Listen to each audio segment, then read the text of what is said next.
Hello everybody, welcome to your Friday lesson for your literacy, where we're going to be continuing our learning to do with persuasive adverbs.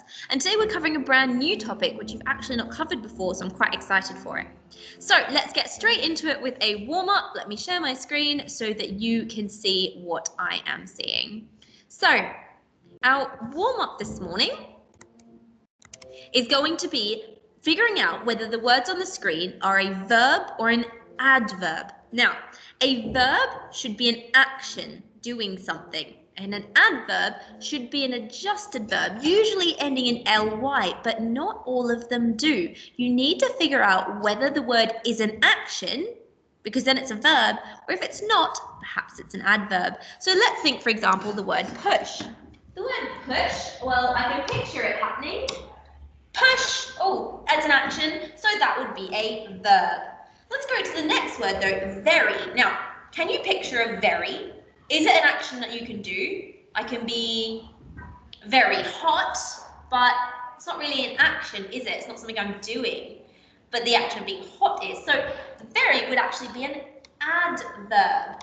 Some other common adverbs end in ly. Pause the screen now or pause the video now so that you can write out each of these words in your book and write down whether it is an adverb or a verb. When you're ready, come back, press play, and I'll go through the answers. Okay, hopefully you've now had a chance to write out whether each of those words is a verb or an adverb. Let's go through the answers. The word is completely, ends in an ly, that is an adverb. The next word is promptly, also ends in an ly, that is an adverb. The next word is buy. Well, to buy something, I do that. It's an action that makes it a verb. Dream. I can definitely dream. That is an action. That is a verb. I can prepare for something. That's something I can do. So that is also a verb. Rarely. I rarely go to the supermarket. Right, that ends in an ly of the action. That is an adverb. I've got transform. I transformed myself. Also a verb. Then I've got soon. Soon. I can soon. It's not really something I can do. I can use soon to describe when something is happening. I will go to the shops soon. But the verb in that sentence is the word go. So it's actually an adverb used to change how I think about go. Instead of saying I go to the shops, it's I go to the shops soon. It tells me it's going to happen very imminently. So that would be an adverb. The next one is choose. Well, I can choose something that is an action, so it is a verb. And the last one is always. Can you picture an always? No. So it tells me, it adjusts the verb in my sentence. Instead of saying I go to the shops, it's I always go to the shops. So I've adjusted the verb go. So it is an adverb. Well done if you got those all correct. Don't worry if you didn't, you can fix those up in your book. So today we're going to be learning about a brand new type of writing. It's called hyperbole. Let's say that one more time. Hyperbole. Okay, it doesn't look like it's spelled. So hyperbole is kind of pronounced like this. You've got the hi, per, bo, li. Hyperbole. Okay, let's try that one more time. The word is hyperbole. Fantastic. So hyperbole is a type of figurative language. Figurative means something isn't exactly true. It's kind of like exaggerating or being over the top, or saying something is a simile, something is like something else. It's an exaggerated way of saying something. It's not taken literally. We're just kind of using it to make a point. So we use extreme language to try to intensify an image created in somebody's mind. So let me give you some examples of hyperbole. So, for example, I could say the sentence, if I have to sit through that film again, I will die. Now, obviously, I don't mean I'll literally die. I'm not going to fall on the floor dead because I had to watch the film again. That's not what I mean. I'm exaggerating. I'm being over the top, being quite dramatic to really show how much I hated that film. I could have just said, I hated that film, I don't want to watch it again.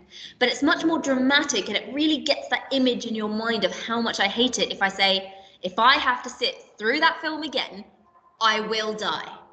Okay, so it's really, really intense language that we use when we're using hyperbole. So let's have a look at some more examples. We've got things like, I'm so hungry, I could eat a horse. I don't think any of you are eating horses when you're really hungry. Point is that you're being really dramatic. If I don't get this job, I will die. The teacher gave us a ton of homework. I don't know if you've ever tried to pick up a ton, but it's very heavy, and we definitely have never given you a ton of homework. We might have given you lots, but you're being really dramatic, say, I gave you a ton of homework. When your mum sees what you have done, she will kill you. That's very dramatic. Pretty sure that's never going to happen, but that's what hyperbole is. It's being really over the top exaggerated to really make a point. And she never stops talking. I'm absolutely sure some of my students have absolutely thought that about me several times. She never stops talking. That's not true. Sometimes I do, but I'm being over the top dramatic. Now, to help you understand hyperbole, there's a video link here. It's also linked on your today's lesson worksheet. So if you want to pause this video, jump on over to the outline of today's lessons, and you can watch that link there to help you understand hyperbole. Once you finish watching that, come back here and we'll keep going with our lesson. Okay, hopefully you've had a chance to watch that video, so I'm going to move on with our lesson. So let's have a look at these sentences and try to figure out, are they hyperbole or are they just a statement? So the first sentence says, her clothes were so bright that I needed sunglasses just to look at her. So I want you to picture somebody wearing very bright clothing, maybe very colourful. Is it likely that you would literally need to put on sunglasses because it's blinding your eyes? Probably not. Probably definitely not real. Because if you need sunglasses just to look at her, now you might have to squint or go, oh, that's a bit much, miss. But you probably don't need sunglasses. So I'd say that this is definitely hyperbole. Let's look at the next one. He is always on his phone. Now, have a look at that keyword there. He's always. Think about, what does always mean? Well, it means literally all the time. So that would mean he has to be on his phone in the morning, while he's sleeping, while he's in the shower, while he's on the toilet, while he's eating his lunch. Is that literally the case? Probably not. So this is another example of hyperbole. Here we go for the next one. December is my favourite month. Now, are there any words in there that say it's over the top, over dramatic? No, not really, because my favourite month it's really just your opinion. It is your favourite month. If you said something like, if it's not December all the time, I will die because that's my favourite month, then that is being dramatic, hyperbole. But no, this one is not hyperbole. The next one, I ate the whole pizza by myself. The whole pizza. Now, this could be hyperbole if you had a huge pizza that was meant to be for 100 people, but actually, maybe you could eat a whole pizza by yourself. So this one might be hyperbole, but it's probably not, because some people can eat a whole pizza by themselves. I know Mr. Parker has certainly eaten a whole pizza by himself a few times. The last one, the car was so loud they could hear it in China. Now, what do you think? Is that literally true? Is that probably the case? Probably not. They're being a bit dramatic to say they could hear it in China. It's not that. It's just not possible to be so loud that you can hear a noise made in the United Kingdom that you can hear it in China. It's just not possible. So that one is hyperbole. So we've got lots of examples of hyperbole that we can see to understand that we just need to be quite dramatic in our writing. So what I would like you to do is there's a sentence sheet in front of you. You need to pause the video. You need to write the sentence in your book, and I want you to write whether you think it is hyperbole or not. Once you've written out your answers, you can unpause the video to see the answers. Okay, hopefully you've decided whether each of those is hyperbole or not. Let's go through them. These books weigh a ton. Well, a ton is 1,000 kilograms, and it's not possible to pick up 1,000 kilograms. So no, that can't be true. So that is hyperbole. Harold ate a large sandwich for lunch. Is that possible? Absolutely. So that is not hyperbole. The lesson lasted forever. I can already hear some of my students saying that. The lesson did not last forever because that's not possible. So that is hyperbole. That is a tick there. This is my favorite song.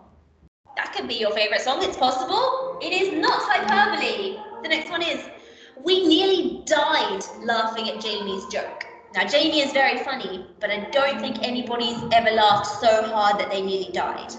So, probably not the case, is it? So that is hyperbole. I have a million things to do today. That's how I feel. Is it true? Probably not. So that's another example of hyperbole. Gavin is the tallest boy in the class. Now, that could be the case. So it's possible, so it is not hyperbole. We've got, I've been waiting my whole life for this meal. I don't think any of you were born thinking, I can't wait to eat the meal when I'm in year 4. So probably not the case, is it? No. So you've been waiting your whole life for this meal is hyperbole because you have not been waiting your whole life for that meal. Paul is very hungry. What do we think? It is in fact a statement. It is not hyperbole. And the last one is, the game is so easy a baby can play it.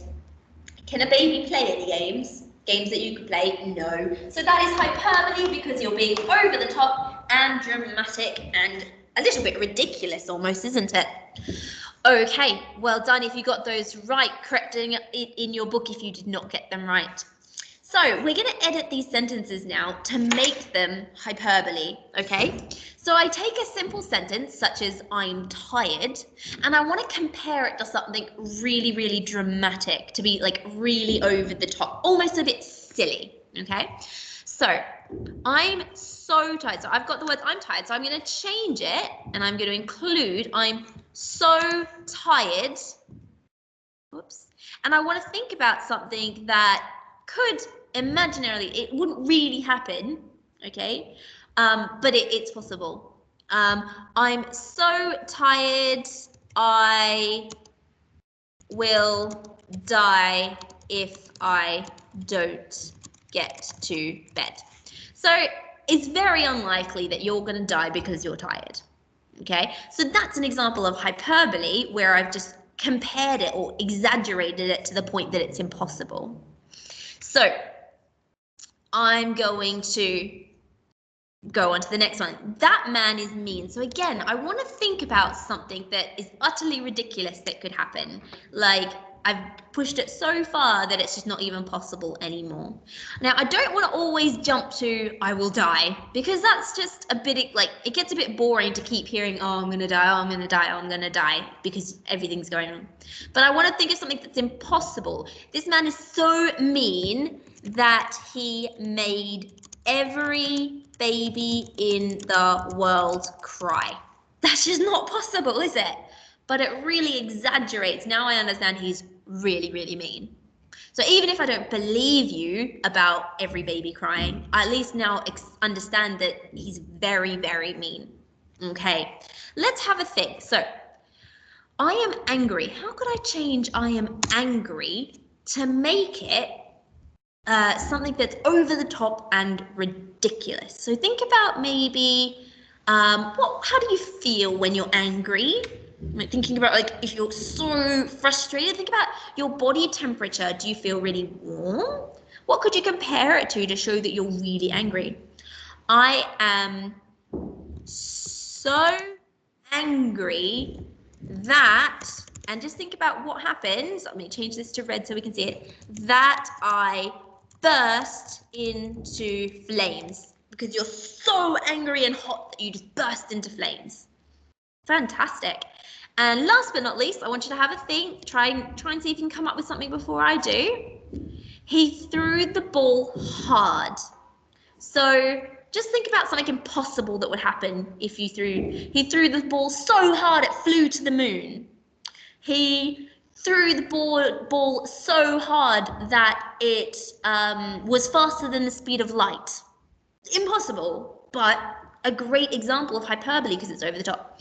He threw the ball hard enough to split it into pieces. Oh my goodness, you would have to throw it with like the strength of 100 strongmen to do that. It's not possible, but it makes for great hyperbole, really like over the top dramatic sentences.